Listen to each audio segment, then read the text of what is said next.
Think back to the last time someone asked, "Are you a reader?" Did you hesitate before answering? You're not alone. Many young people today are unsure about claiming the reader label. It's almost as if we've made reading a club with strict membership rules. But what defines a reader in today's world? We often picture a reader as someone with their nose in a classic novel, lost in a world of words. But this image feels outdated. Reading isn't just about dusty bookshelves and hushed libraries anymore. It's about podcasts, webcomics, online articles, and even video game narratives. It's about absorbing stories and information in ways that fit our modern lives. So why the hesitation to embrace the reader identity? One reason might be the pressure to conform to certain ideas about reading. What we read, how we read, and even where we read can be influenced by our social circles.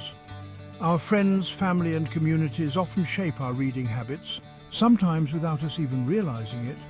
Feeling like you have to read certain genres or authors to fit in can be daunting.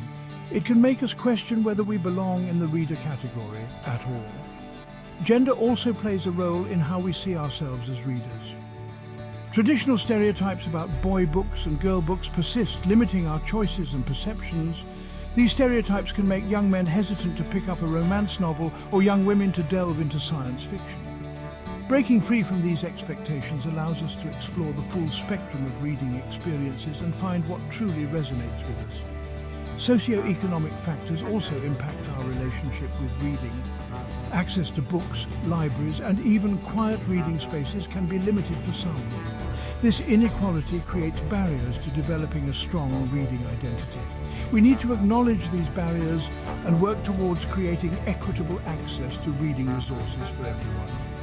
Only then can we foster a truly inclusive reading culture.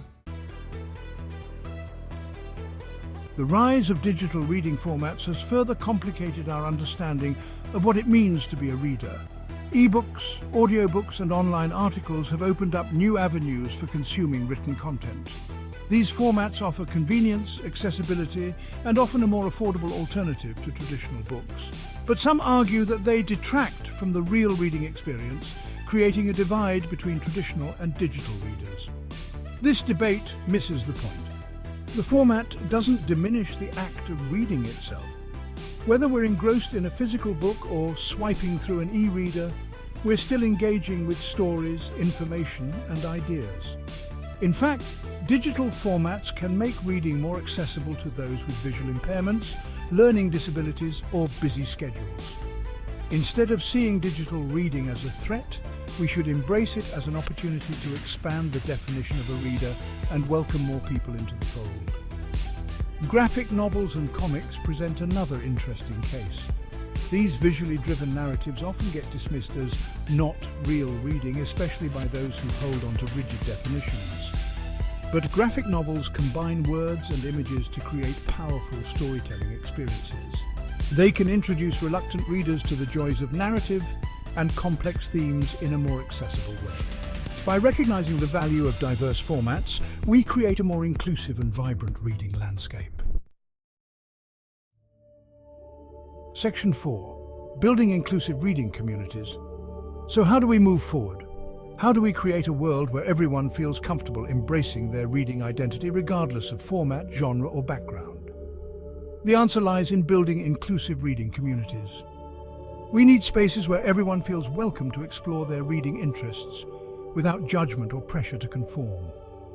Libraries, schools, and community centers can play a key role in fostering these spaces. Curating diverse collections, hosting book clubs that cater to varied interests, and organizing author events that showcase a range of voices can make a significant difference.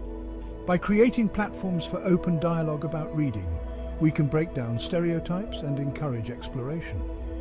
Online platforms also offer exciting opportunities for building reading communities. Social media groups, online book clubs, and interactive reading apps can connect readers from all walks of life. These virtual spaces allow us to share recommendations, discuss our reading experiences, and find inspiration from others who share our passions.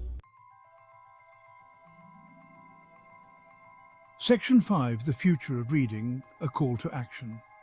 The future of reading depends on our willingness to embrace change and challenge outdated notions of what it means to be a reader.